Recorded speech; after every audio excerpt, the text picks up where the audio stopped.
వృశ్చికం వారి కనుక చూసుకున్నట్లయితే మీకు ఉన్న గ్రహస్థితి చతుర్థ స్థానంలో కుజుడు రాహు వక్రించిన బుధుడు ఉన్నాడు. పంచమంలో శని శుక్ర రవి యొక్క సంచారం జరుగుతూ ఆ యొక్క శుక్రుడు 27వ తేదీ నుంచి 6వ స్థానంలోకి వస్తూ దశమంలో కేతువు, చంద్రుడు మకర రాశి నుంచి కర్కాటక రాశి వరకు ఈ నెల సంచరిస్తాడు.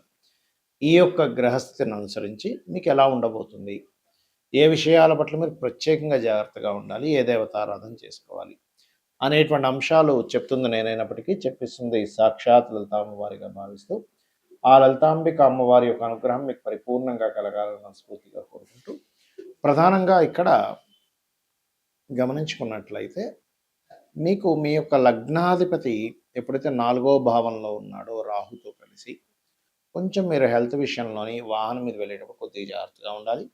అదేవిధంగా ఏదైనా ప్రాపర్టీస్ తీసుకునే విషయంలో కూడా కాస్త జాగ్రత్త.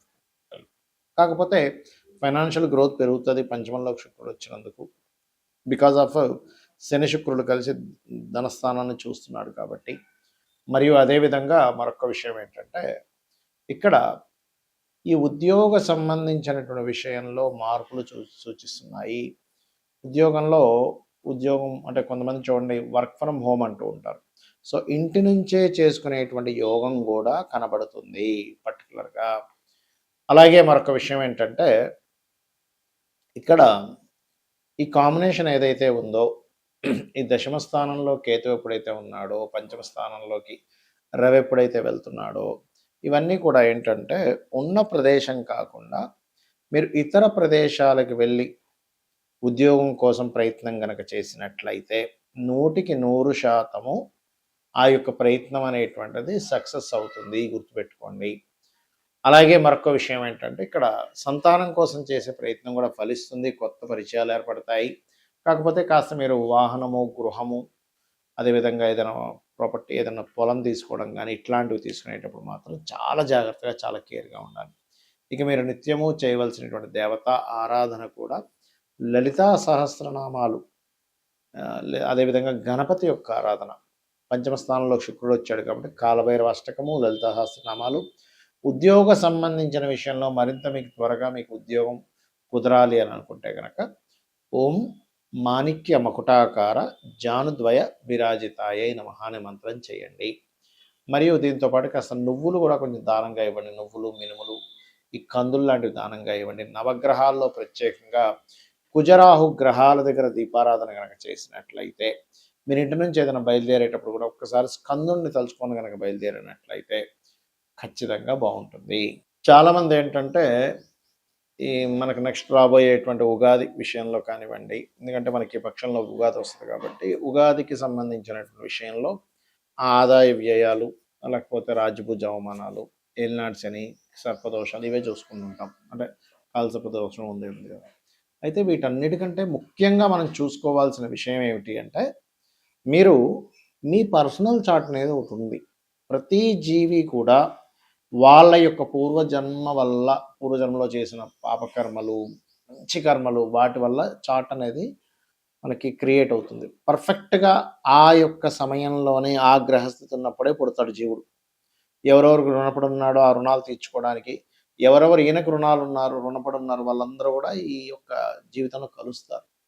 అందుకని మనం ఏం చేయాలి, మన జన్మజాతకంలో లగ్నాన్ని ముందుగా పరిశీలన చేసుకోవాలి. అంటే మన లగ్నరీత్యా మనకి ఏ పూర్వజన్మ కర్మ వల్ల ఇది జన్మించాం. ఒక్కొక్క లగ్నానికి ఒక్కొక్క ఇది ఉంటుందండి. ఇప్పుడు మేషలగ్నం ఉందనుకోండి, వాళ్ళ పూర్వజన్మ కర్మ అంతా కూడా ఈ ఎవరికైనా అప్పులు ఇవ్వడం, తీసుకోవడం ద్వారా ఇరుక్కుపోతుంటారు. అది ప్రధానంగా చూసుకోవాలి. అదే వృషభం అనుకోండి, మీకు గురువులతో తెలియకుండానే గురువుల వల్ల యొక్క శాపం అనుకోండి, లేకపోతే అంటే ఏదైనా గురు సంబంధించినటువంటి దీంట్లో ఉంటుంటుంది వాళ్ళ లైఫ్ అంతా కూడా.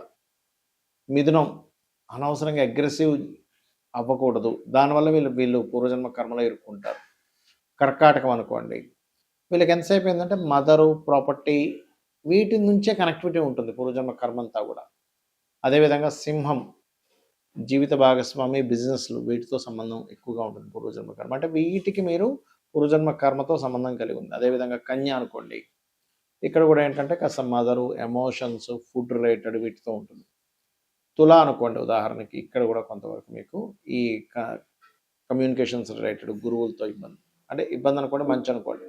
అంటే ఒక్కొక్క దానికి ఒక్కొక్కటి. వృశ్చికానికి అయితేనేమో షేర్ మార్కెట్, ధనస్సుకి అయితే వివాహ సంబంధించిన విషయాలు, మకరానికి అయితేనేమో భూ సంబంధించినటువంటి వ్యవహారాలు, కుంభానికి అయితే మరలా మదర్తో ఉండేటువంటిది, ఎమోషన్స్తో ఉండేటువంటి కనెక్టివిటీ, మీనం అయితేనేమో తండ్రితో. ఎందుకు చెప్తున్నానంటే, ఫస్ట్ ఆఫ్ ఆల్ మీ పర్సనల్ చార్ట్లో పూర్వజన్మ కర్మ దేంతో లింకప్ అయి ఉంది, ఏం కర్మ తీర్చుకోవడానికి వచ్చారన్న విషయాన్ని తెలుసుకోగలగాలి. ఇక రెండో విషయం ఏంటంటే, మీరు ఇప్పుడు ధనం సంపాదించలేకపోతున్నాం, అసలు మీ ధనాధిపతి ఎవరు, దాని యొక్క కండిషన్ ఎలా ఉంది, ఏ రెమెడీ చేసుకుంటే మీకు ఫైనాన్షియల్గా గ్రోత్ బాగుంటుంది, సిబ్లింగ్స్తో ఎందుకు మీకు ఇబ్బందులు ఉన్నాయి, థర్డ్ హౌస్. అదేవిధంగా ప్రాపర్టీ ఏ ఫేసింగ్ కొనుక్కోవాలి, ఎప్పుడు కొనుక్కోవాలి, ఎప్పుడు ఇన్వెస్ట్మెంట్ చేస్తే మంచిది, అసలు మీ పేరు మీద కొనొచ్చా లేదా, సంతాన అభివృద్ధి పంచమ స్థానం. అదేవిధంగా రుణము, రోగము, శత్రుత్వాలు ఎందుకు పెరుగుతున్నాయి, ఎందుకు ఇబ్బంది పడుతున్నారు, సిక్స్త్ హౌస్. జీవిత భాగస్వామి ఎలాంటి వాళ్ళు వస్తారు, ఎప్పుడు వివాహం చేసుకోవాలి, ఏది రైట్ టైం అసలు వివాహం చేసుకోవడానికి అని చెప్పేది సెవెంత్ హౌస్. అలాగే ఆకస్మిక సంఘటనలు అనుకోండి, తండ్రి యొక్క తత్వము, తల్లి యొక్క తత్వం అనుకోండి, కెరియర్లో ఎందుకు ఎదగలేకపోతున్నారు అనుకోండి, అదేవిధంగా బిజినెస్లో ఎదగాలంటే అసలు మీరు ఏ బిజినెస్ చేస్తే బాగుంటుందని, లేకపోతే విదేశాలకు వెళ్తే బాగుంటుందా లేదా, ఎప్పుడు ఇన్వెస్ట్మెంట్ చేయాలి, ఇవన్నీ కూడా మీ పర్సనల్ చార్ట్లో ఉంటాయి, గుర్తుపెట్టుకోండి.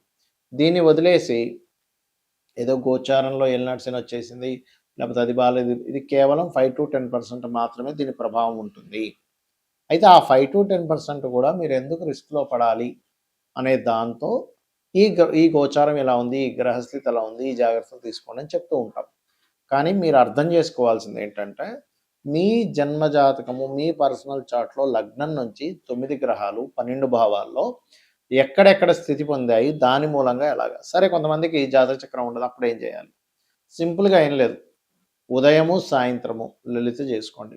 మీ జాతక చక్రంలో ఉండే దోషాలను అమ్మవారే తిరిగి రాస్తుంది, 100% అందులో ఎటువంటి డౌట్ లేదు. ఎందుకంటే లలితా సహస్రనామాల్లో ఒక్క నామం పట్టుకొని మీరు రెగ్యులర్గా చాంటింగ్ చేసిన ఆ ఒక్క నామము పూర్వజన్మల్లో ఉన్నటువంటి అనేకమైనటువంటి పాపాలని దగ్ధం చేస్తుందట.